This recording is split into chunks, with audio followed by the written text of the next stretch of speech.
दोस्तों, चांद की सतह पर गया अपना विक्रम लैंडर और रोवर प्रज्ञान इस वक्त गहरी नींद में सोया हुआ है। चांद के दक्षिण ध्रुव के इलाके में इस वक्त घनी रात का है। वह तापमान भी -230 डिग्री के करीब है। ऐसा बर्फीली रात में इसरो के ये दो हीरो आराम के दिन सो रहे हैं। माना जा रहा है कि अगर सब ठीक रहा तो 22 सितंबर को प्रज्ञान और विक्रम जगकर अपना मिशन फिर से शुरू कर सकते हैं। दरअसल चांद पर धरती के 14 दिन के बराबर एक रात और इतने ही के बराबर एक दिन होता है। इसरो को अपनी उम्मीद 14 दिन सोने के बाद प्रज्ञान फिर से जग सकता है। हालांकि ऐसा होगा या नहीं तो 22 सितंबर को ही पता चलेगा। इसरो धरती पर बैठा चंद्रयान 3 जगाने का इंतजार कर रहा था, तभी चांद पर कुछ ऐसा हुआ, इसरो भी हैरान रह गए। हाल ही में विक्रम लैंडर इसरो को एक ऐसा संदेश भेजा है जिसके बाद इसरो समेत पूरी दुनिया को अंतरिक्ष एजेंसी हरकत में आ गई है। विक्रम लैंडर ने चांद की सतह पर ऐसा क्या देखा जिससे उसे झटका लगा और विक्रम ने ऐसा कौन सा मैसेज भेजा जिसे देखकर दुनिया हैरान रह गई है। इस बारे में मैं आपको इस वीडियो के आगे में बताने वाली हूँ, तो वीडियो में बने रहें आप मेरे साथ अंत तक। लेकिन आप एक देशभक्त की तरह इस वीडियो को लाइक करके इसरो के वैज्ञानिकों के लिए कमेंट में जय हिंद जरूर लिख दें। दरअसल दोस्तों, चंद्रयान 3 के विक्रम लैंडर और रोवर प्रज्ञान में स्वदेशी निर्मिता बहुत ही आधुनिक सेंसर टेक्नोलॉजी लगे हुए हैं। ये सेंसर विक्रम की और रोवर के पास होने वाली हरकत को भांप लेता है। अगर इन दिनों उपकरणों को लगता है तो ये उसकी जानकारी धरती पर बैठे इसरो के कंट्रोल रूम में देता है और फिर इसरो को वैज्ञानिक संदेश डेटा को समझने में लग जाती है। लैंडर और रोवर में चारों तरफ हाई रेजोल्यूशन कैमरा भी लगे हुए हैं। ये कैमरा सतह की तस्वीर क्लिक करके इसरो को भेज देता है। लगभग अपनी 14 दिनों की यात्रा में रोवर प्रज्ञान और विक्रम लैंडर ने चांद की सतह पर ऑक्सीजन, सल्फर समेत अनेक धातुओं की खोज की है। इसरो के अलावा लैंडर विक्रम चांद के दक्षिण ध्रुव पर एक हैरान कर देने वाली खोज भी की है। बीती रात 2 बजे इसरो के वैज्ञानिक लैंडर को स्लीप मोड में डालने की तैयारी कर रहे थे, क्योंकि चांद पर रात हो चुकी है और रात में लैंडर और विक्रम काम नहीं कर सकते हैं। उन्हें काम करने के लिए सूरज की एनर्जी चाहिए। ऐसे में 14 दिन बाद सूरज निकलेगा तभी ये उपकरण काम करेगा। रात में इनकी बैटरी डिस्चार्ज ना हो इसके लिए इसरो ने दोनों में स्लीप मोड में डाला है। बीती रात इसरो ने वैज्ञानिक स्लीप मोड में डाल रहे थे तो उन्होंने देखा कि विक्रम लैंडर की बैटरी फुल चार्ज है, ईंधन भी बहुत पड़ा है। ऐसे में कंट्रोल रूम में बैठे वैज्ञानिकों ने नया प्रयोग करने की सोची। वैज्ञानिकों के मन में आया कि जब ईंधन पड़ा है, बैटरी भी फुल चार्ज है, तो क्यों ना चांद की सतह पर विक्रम लैंडर थोड़ा उड़ाया जाए।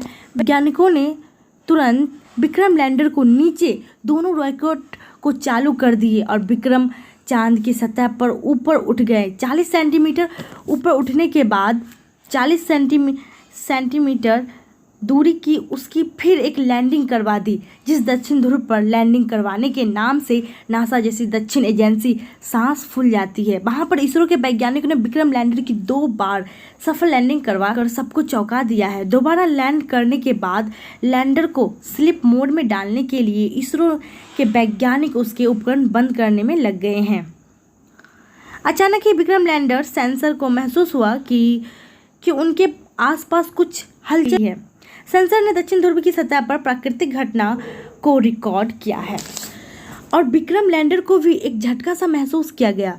लैंडर ने तुरंत इसरो को संदेश भेजा, कुछ ऐसा हो रहा है जो उसे हिला रहा है। सेंसरों में लगातार हलचल रिकॉर्ड हो रही है।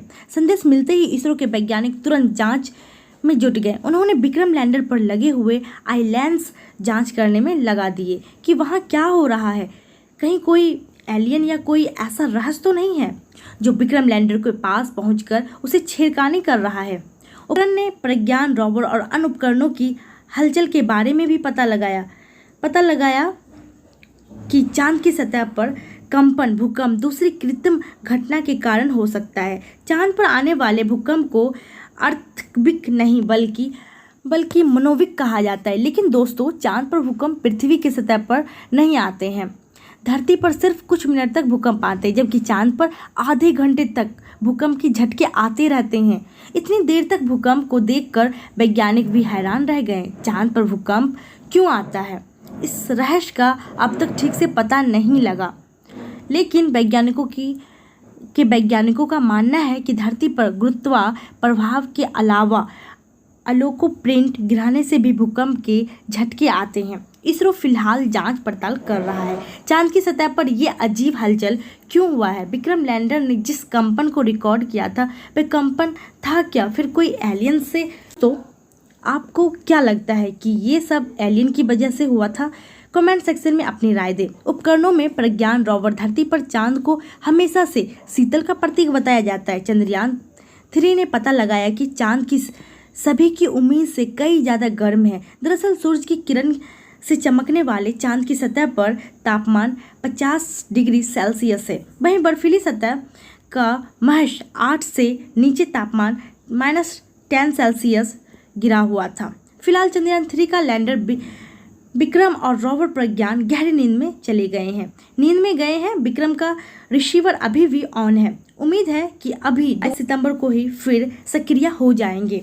प्रज्ञान और विक्रम नींद में जाते समय चांद की रात सुरक्षित रहने लायक ऊर्जा बचाकर रखी है ताकि ठंड से बचा जा सके। विक्रम लैंडर धरती के करीब 3,71,841 किलोमीटर दूरी मौजूद है। अब अगले 14 दिनों तक विक्रम लैंडर प्रज्ञान रोवर आसपास रात होगी। तापमान -100 डिग्री सेल्सियस और भी नीचे जा सकता है। लैंडर रोवर अगर ये सर्दी बर्दाश्त कर लेते हैं तो सूरज उगने पर सोलर पैनल चार्ज हो सकते हैं, लेकिन इसकी संभावना बेहद कम मानी जा रही है क्योंकि इतनी ज़्यादा ठंड में विक्रम और प्रज्ञान काम करना बंद कर सकती है। चांद की सतह पर समय रोवर और लैंडर भले ही आराम से सो रहे हैं, लेकिन भारत के इसरो इस पर लगातार नज़र बनाए हुए है। इसरो के वैज्ञानिक बस अब 22 सितंबर का इंतजार कर रहे हैं। इसी दिन सूरज निकलते ही इसरो से लैंडर की सिग्नल भेज दी जाएगी। अगर सब कुछ सही रहा तो लैंडर सिग्नल को रिसीव कर लेगा और जागेगा। अगर रिसीव नहीं किया तो हमेशा के लिए चांद की सतह पर भारत की पहचान के रूप में मौजूद रहेगा।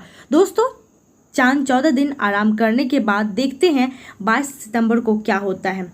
दोस्तों, आपकी दुआओं के बल पर ही चंद्रयान 3 ने 23 अगस्त को चांद की सतह पर सफल लैंडिंग की थी। वीडियो को लाइक नहीं किए तो लाइक जरूर कर दे और जानकारी अपने दोस्तों के साथ भी शेयर कर दे। आज इस वीडियो में इतना ही। मिलते हैं जल्दी नॉलेजबल और चंद्रयान 3 के नए अपडेट के साथ। तब तक के लिए आप इस चैनल को सब्सक्राइब करके बेल आइकन को भी दबा दें। वीडियो को अंत तक देखने के लिए आपका बहुत बहुत धन्यवाद।